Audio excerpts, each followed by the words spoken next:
Want to call to order Town of St. John regular meeting, February 1st, 2023. Can you please stand for pledge allegiance? I pledge allegiance To the flag of the United States of America and to the republic for which it stands, one nation, under God, indivisible, with liberty and justice for all.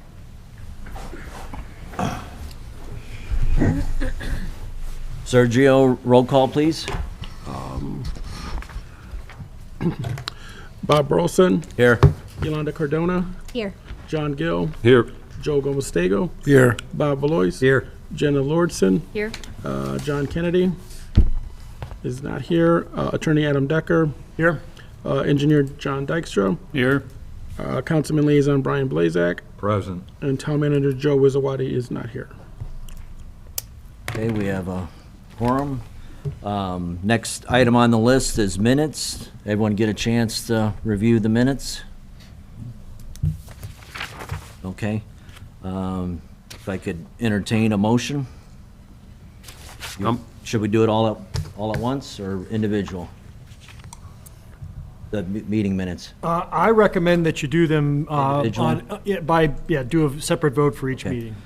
So if I could entertain a motion for minutes for January 4th, 2023 regular meeting minutes. I'll make a motion to approve the January 4th, 2023 Plan Commission regular meeting minutes. Do I have a second? Second.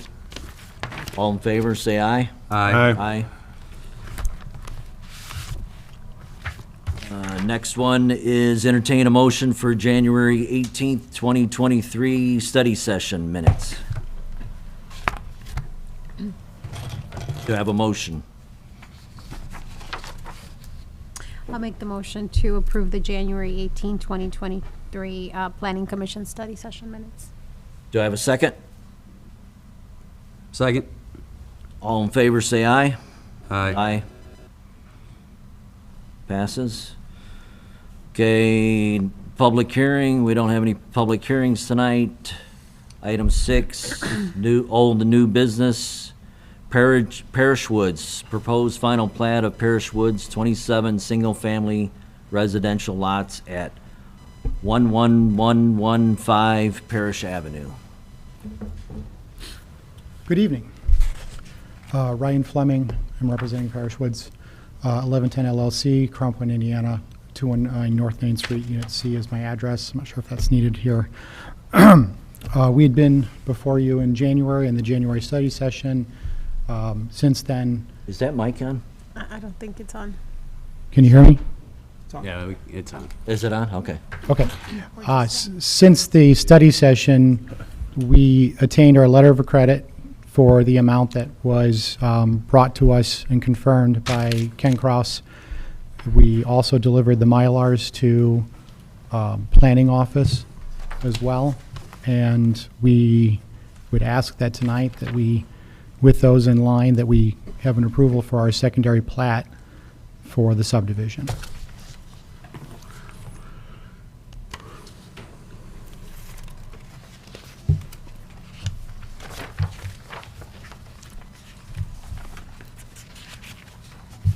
The $1,000,000 question, what's the status of the lift station? Lift station is installed except for the backup generator. Mead has been out there for NIPSCO. I believe they're near completion, if not done with it. I think they were waiting for some notations of where a water line was to make sure they didn't run afoul of it. But we're there, is where we are. The backup generators in general faced significant delays because of the COVID time that we had. They used to be like a 6 to 9 month thing, if that. Now they were 12 to 14. So it's scheduled for delivery this month, whether it's going to be the 10th or whether it's going to be the 15th. I don't know because they haven't given us the ship date yet. But once that's in, it'll be fully improved at that point in time with its backup generator. We've also provided a substantial amount of surety to this point So much so that one of the reasons we didn't have a confirmation of the number for the last meeting was because he wanted to review how much further we gotten with the lift station. We made the election to say, we're fine being over the mark, because we would rather be over than under or right on the mark at this point in time. Our goal is to make sure that we're moving forward with the project. We have 17 of the lots sold to custom home builders, and as we move towards construction season, they're eager to get going, so.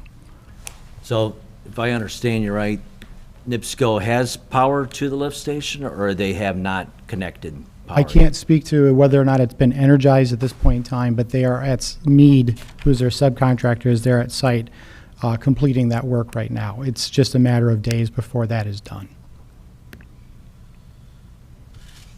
Any questions or concerns? When you say you're there, what do you mean by you're there? You're near to completion. What completion are you talking about with the generator, lift station? Well, the lift station is there. It is totally functional if it had power. Mead is installing the power right now for NIPSCO. And then the backup generator is so that in the event that there is a power outage, that service station has power. I think I need to emphasize too is that there are no services going to this lift station at this time because there are no homes built that are using the lift station at this time. It's another 30 days before I get the lots sold, and then for construction, before you have any kind of flows going towards this lift station, you're talking months. The backup generator is going to be there within the next couple of weeks. It'll be installed immediately. The lift station will be energized by NIPSCO by that point in time. We just want to get the secondary plat approved. We've provided the surety to provide that it will be done, even though it is done for all purposes, minus the energization from NIPSCO and the backup generator, which is a secondary function. John or Bob, you guys have concern that it's not functional? I actually spoke with Austin Electric, which is who he is using, and I asked about the backup generator, and he says, yeah, it should be there within this month. So that will be there, but like he stated, Mead's doing service for the whole subdivision and the lift station. So I understand where he's coming from. It will be months. We still have to pressure test that force main as well. So, Well, until we get the energization, Right. that's an impossibility, so. well, no, it's not. No. Oh, No. Just have Ben, whenever have he's Ben give you a ready. call? Yeah. Okay. So that is one thing that needs to be done as well.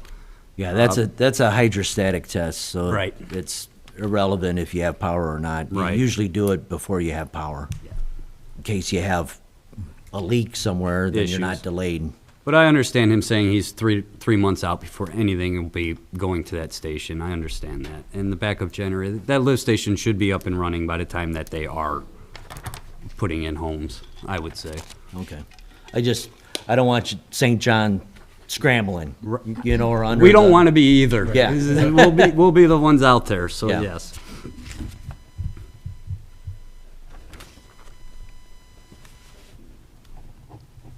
Any other questions, concerns?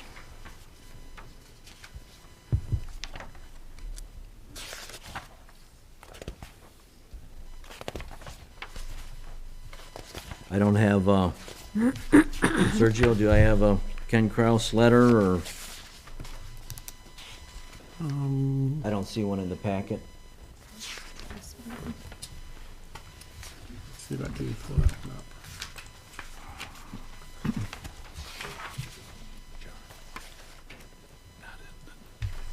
That's not it.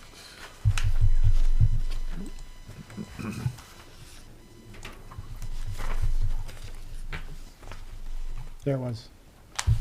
Well, those are his notes. These are Ken's notes. I Ken's think, notes. yeah, it's, is that above that though, Sergio? No, okay, there was a page before those notes. Previous packet.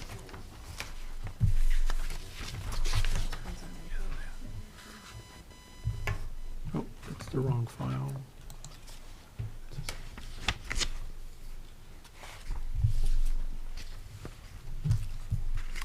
Excuse me.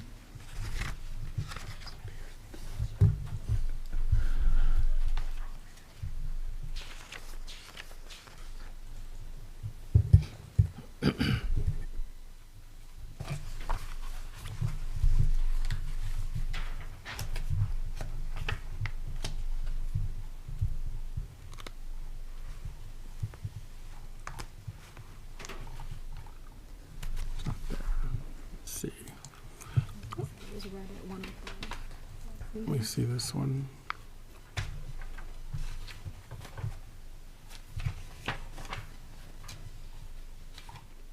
I don't know if John read Ken Kraus's letter last couple of meetings ago, but I don't remember. Or I'm thinking of another. Look at the previous minutes, Bob. Yeah, I don't have those.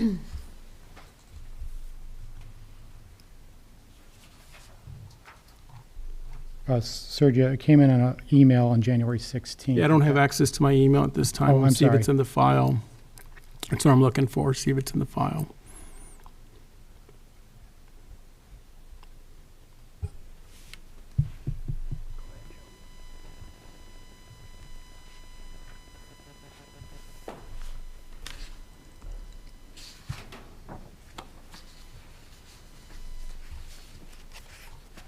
Is that it? Is this the one there?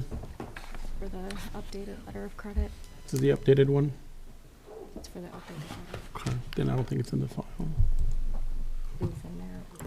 Do you want me to look? Yeah, do you see which file it might be in? Let me see. I believe, Sergio, his last email, the body of the email was served as the update. And then the attachment were the two pages that you had shown. This one, October 31st? Okay.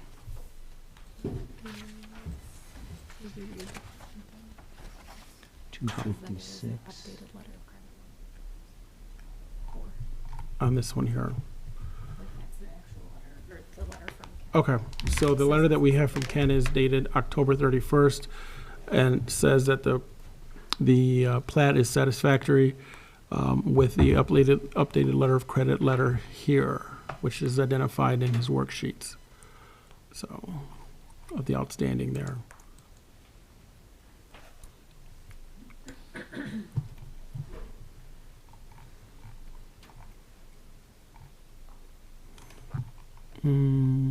Let's see, do we have the, oh, and then here's your letter of credit.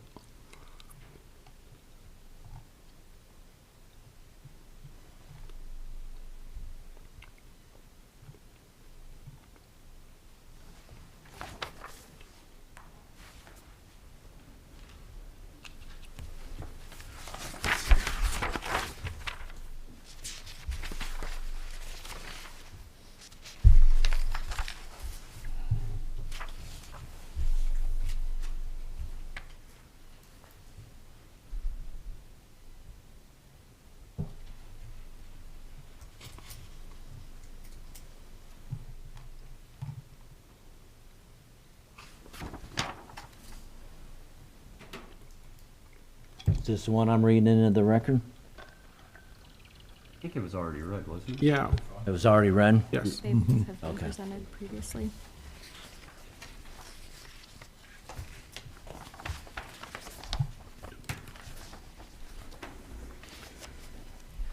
All right. If I could entertain a motion for Parish Woods final plat for 27 single-family residential lots.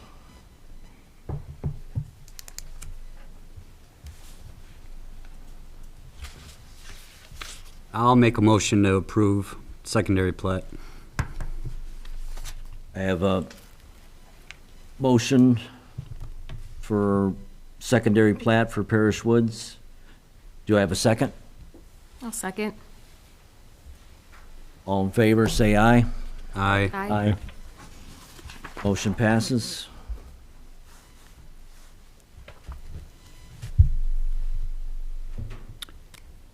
Thank you. Yep, thanks. Y'all have a great evening. Yep.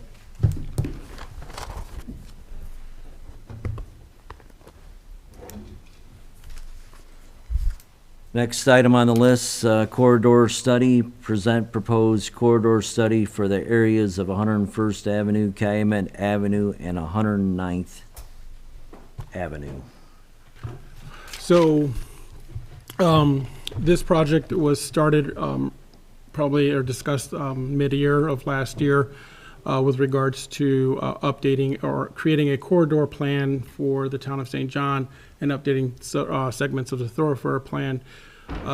in review with our town engineer, Robinson. We've gone through the process of selecting a consulting firm to identify these corridors and what it is. It's a vision for future development along these corridors, as well as, and with the corridors that we identified are emerging corridors to help create a sense of place. And so what you have here is a proposal that we received from TESCA, and I just want to quickly kind of identify where we're at with the status of this. Initially, we wanted to have this kickoff in October, but there was a couple delays, and so we were able to kick it off in January of this year, and we encumbered the funds. So I want to thank Councilman Blazak as part of that request to encumber funds from last year to get this project started. But in any event, what we want to do, and the council for supporting that, where we are with phase one of this project is we've essentially done the where we're at right here. Let me see my notes. The community outreach. They've sat with staff, and we've gone through the corridors, identifying the sets, the linear sets, which we have included or identified as 109th, Calumet Avenue, and 101st. We're going to be working with the county and adjacent property owners as well for this. They've been identified as stakeholders. So this is where we're at with community, or at least on the outreach portion of phase one. We go to phase two. We've established a focus group here, which is the stakeholders. They've identified who these individuals will be. We're going to meet for about an hour with these individuals. There's about 6 to 8 per group, and there's about 8 groups. Here they've identified 4 groups, but we've broken it down to about 8 different groups, which deal anywhere from large property tract owners to business owners to schools to local government, county government. So they'll do a one-to-one interview with these stakeholder groups. It will be just TESCA in these individual groups, so they can feel freely to speak. That's at least where we're at on this portion, phase two. Phase three, we're going to then have additional discussions that occur with the Town Council, Plan Commission, Economic Development Commission on this portion of the project. We've talked about existing conditions and their current reviewing past and current planning efforts through our files that we forwarded to them. And then we'll have another kickoff meeting with part of phase two. So this is still very early in the phases. Phase three, we've identified corridor development plans. As part of this proposal, they're going to identify 3 areas of potential development and kind of outline what these sites could look like to help with creating a sense of place and traffic mitigation, or at least reallocation. And so the sites that we've selected for them to identify would be south of 231, just south of the gates. There is a large tract of parcel there. Also the intersections of Calumet Avenue and 109th, and then the intersections of 101st and Calumet. So those are large tracts of land there that they're going to identify proposed developments. So as you can see here in their proposal, these are some of the concepts plans that they would propose for us there from a land use perspective. And then phase 4 is just a project scope and summary. And then this is the team, if you want to learn more about the team that we're working with for this proposal. And let's go down to the end so we can see the schedule timelines. That's the budget. We'll keep that there. You guys have a copy of that. Initially, we wanted to start in October, but we've moved everything. I had to shift everything over to January. And then with regards to the stakeholder group meetings, we're scheduled for February 8th. So TESCA will be coming into town, meeting with these 8 different individual stakeholder groups. Each group will have between 6 and 8 individuals to talk about what their opportunities and challenges are that they feel. Then we'll go ahead and open this up again to the public, get the public input on this as well. And then we will also meet with board members and commission members to have their opportunity to talk about these developments or these corridor studies that we're working on. So that is essentially where we're at with this project. The goal is to have this sub-area plan corridor study adopted by the Plan Commission, a recommendation for adoption by the Plan Commission for the council, and then use that as another tool for development as we identify these corridors as emerging corridors for development as we move forward. I know there's a lot of discussion of the housing kind of slowing down, but our office is not seeing a slowdown in commercial type use developments. In fact, we're seeing a lot of inquiries with regards to medical use, commercial use, those types of uses. While we said, we noticed a decline in new home construction, inquiries on these other types of land use developments have not stopped. So that's where, we just want to present this project as a Plan Commission project, assign it a docket number, and keep you guys abreast of what's happening as a future tool to be used in the comprehensive plan. So.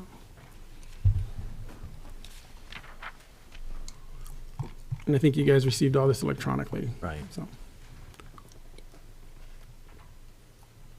So when, I don't, you probably said it, the community outreach, when is that is there a date set for that? that has not been said. If we look at our timeline, you could just anticipate everything's kind of pushed out 4 months. Yeah. Based on that, so, let's see. Yeah, so it looks like it's actually an ongoing throughout the year that they would be reaching out to the community. They will have several different public meetings, so that way they can come back, present what the updates have been, present this to the public, get feedback from the public, and then go back and make up modifications and changes, and then come back and present this. As part of this, are also this week we've been working with them on creating a website as part of the proposal. There's going to be a website, a link, a QR code, so people can see what the status is of each project, or as the project moves forward, provide comments or share their ideas as part of this via the website as well. We'll get this in the newsletter, the sanitary's newsletter. We'll create. We're also working with the town's communications personnel to get this pushed out as well, and then we'll have it on our website as well. So, I'm sorry, help me out here to understand this. The Gantt chart that you have here says community outreach program goes from October to December, and you're moving it forward 3 months, right? So you're moving it from October, November, December to January, February, and March. Then from March, you start the corridor to plan development. Is that true? I don't quite, you said you're moving it forward. everything has to be shifted on this plan that you see here. 'Cause Right, nothing that's was what done I'm- October, November, or December. So it's being shifted 3 So months. think Every 3 of- months, everything. That's what I Yes. just, okay. So Just October wanna would be make your sure that- January, February. Think of it that way. Yeah, that's what I was trying to figure Yeah. that out. Yeah, that's good. We could see that a little bit more. Yeah.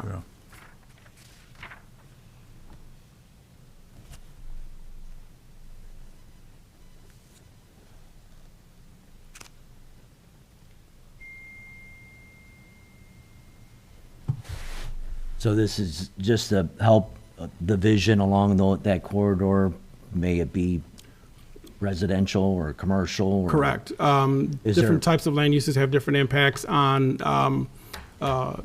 corridors, and so we want to be able to prepare for those types of land uses in the corridors that we identified as emerging corridors. So we're able to be prepared to handle the new development that will be coming in along those corridors. Any talk on improving the road, 101st, Calumet? That would be part of it's Part part of of they come up with the design guidelines, and as part of the road impact fee, as part of the, new developments that come in, we'll have a plan in place to identify what improvements should be done based on the vision that was created from the community itself. With intersection improvements and? Yep. okay. Same thing with land uses on those intersections. Model or ideal land uses would be identified that would benefit those types of corridors. Now, do you know what's the difference between this and a thoroughfare plan? The thoroughfare plan is a little bit different in the sense that we will have road classifications identified in our current thoroughfare plan. new road construction, new road connections. We also identify traffic counts in those types of plans and road expansion. So that's a little bit of a different. This one is it takes into account how these roads should look as you're traveling through the community and the impacts of adjacent land uses to these corridors. Okay. So essentially, when you're traveling from Crown Point to state line in Illinois, you recognize that you are no longer in Crown Point or in Incorporated County. You are now in the town of St. John, and that sense of place is being created through this process. And then you'll definitely know when you cross over to Illinois. Okay. So it could be with lighting, could be plant use, Correct. Yep. landscaping, commercial buildings, subdivisions, Yep. yeah. Intersection improvements, okay. So they've Tesca's come out, we've given them a tour of these corridors, they've kind of taken their notes of what they've seen developing so far, or what's kind of forming the identity for the community, and they're going to try and build off that, and then get the public's input and build off even more from that. So we have some guidance on that. Now, in 2017, and I can't think of the name of that plan, the overall town The plan. thoroughfare Comprehensive plan. No, what? Comprehensive plan, yes. Yeah, so this will kind of work So hand in hand. this is one portion of something we want to update that has not been identified in the comprehensive plan, and then this would be adopted, incorporated into the comprehensive plan. Okay. We also have funding this year. Again, thank you, Councilman Blazak, for supporting this in our budget reviews, is another additional funds to create an economic development plan, land use and zoning update, so that we're kind of up to date on future land use, current land use, and then economic development plans, identify more sites throughout the town that would be suitable for economic development. And when we say economic development, really is identify, are we looking at mixed use? Would this qualify for a PUD? Does not qualify for a PUD? It'll give additional guidance for the commissioners to make decisions on zoning inquiries to PUD, and really what type of land uses would be supported to diversify the economic base of the community. No, it seems like a great tool. It's a big Just- elephant, and we're just trying to take small bites at a time. Yeah, no, because, hey, you only get one chance, Yes. and once it's built, you can't, it's hard to go back, so. Yeah. One of the things that we're hearing, and the reason why we chose to tackle this portion really with the corridor study and the thoroughfare updates is really, and we all know this, that the town grew very, very fast, but the roads did not match the growth. And there's a lot of complaints that we're seeing with, congestion and mobility throughout the town. And so we have to go back and kind of correct some of those issues. Right. But moving forward, some of these emerging corridors, we want to take advantage of it and get ahead of it. So that way in 20 years and 10 years, we have a plan in place that stakeholders as yourselves or stewards of the community as yourselves will then kind of have a tool to work with. Okay. Sergio, if I can interject just a bit. We also have the road impact fee that's building right now, we're up to 1.6+ million each month. That's going to be up for review in another 2 years. This impact, or this corridor study is going to blend in, because then we'll be able to revamp the numbers that we put forth on plans for the road improvement, Okay. which can be paid for by that road impact. So if we're assembling more money, we're starting, hopefully the economy doesn't come to pieces, and that we can start generating more revenues for the road impact and get that fund up a couple million more, and we'll have money available to start improving the plan. We'll be able to start building more roads as the corridor develops, so we'll be able to work in tandem. At least that's the plan right now. Those, 2 years will bring it Yeah. to the economy. No, that was great that you guys implemented that, the impact fee. Just like Sergio said, it's very difficult with the town growing as fast as it is to stay ahead of the curve or You do Or- the best, yeah, you do or- the best you can with the or money. behind the curve, sometimes, a lot of times, so. All right, any questions? Okay. Next item, public hearing announcement for amendment to subdivision control ordinance, established a sidewalk, curb, and gutter insulation fund for March 1st.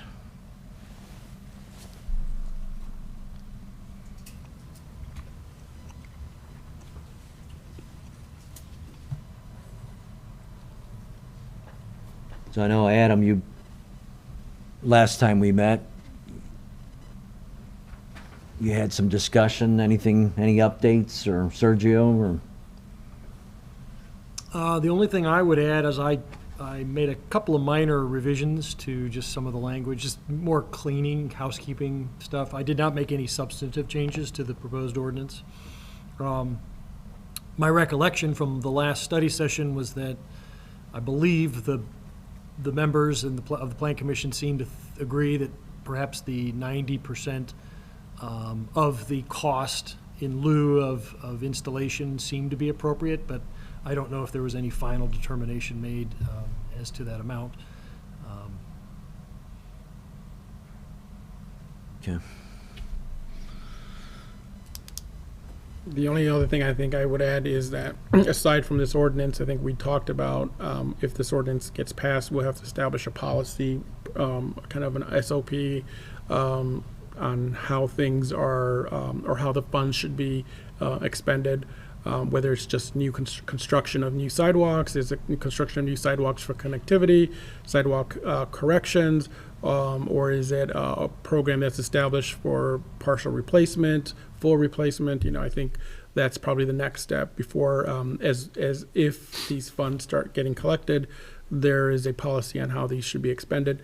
And again, when I say if there's funds in there, again, it really is at the discretion of when these waivers are given for collecting these fees in lieu of sidewalk. Okay.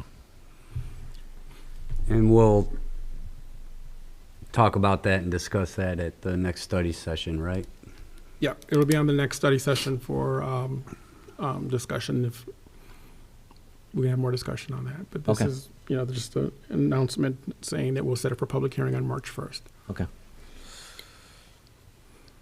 Any other questions? Discussions? No? Public comment? I see one person. Anything online? No. Okay.